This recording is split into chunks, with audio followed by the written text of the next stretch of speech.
ആൻഡമാൻ ദ്വീപിലെ പ്രശസ്തമായ റോസ് ഐലൻഡിലേക്കാണ് യാത്ര. താമസ സ്ഥലത്ത് നിന്നും പ്രധാന ടൗണായ പോർട്ട് ബ്ലെയറിലേക്ക് ബോട്ട് വഴിയാണ് അക്കരെ കടക്കുന്നത്. സുഹൃത്ത് മുഹ്സിൻ തങ്ങളെയും കൂട്ടി റോസ് ഐലൻഡിലേക്കുള്ള ബോട്ട് കയറി.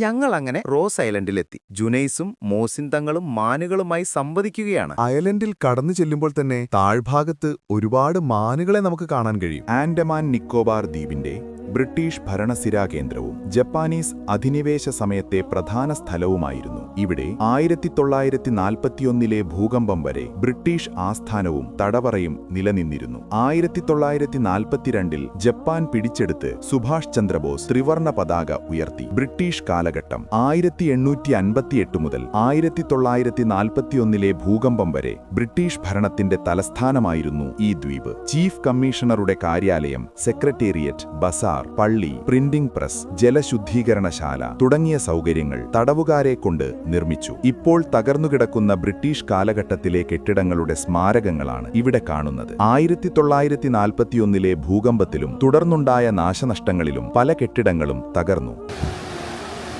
ഞങ്ങളെങ്ങനെ റോസ് ഐലൻഡിൽ നിന്നും തൽക്കാലം അടുത്ത ഐലൻഡ് ലക്ഷ്യമാക്കി നീങ്ങി.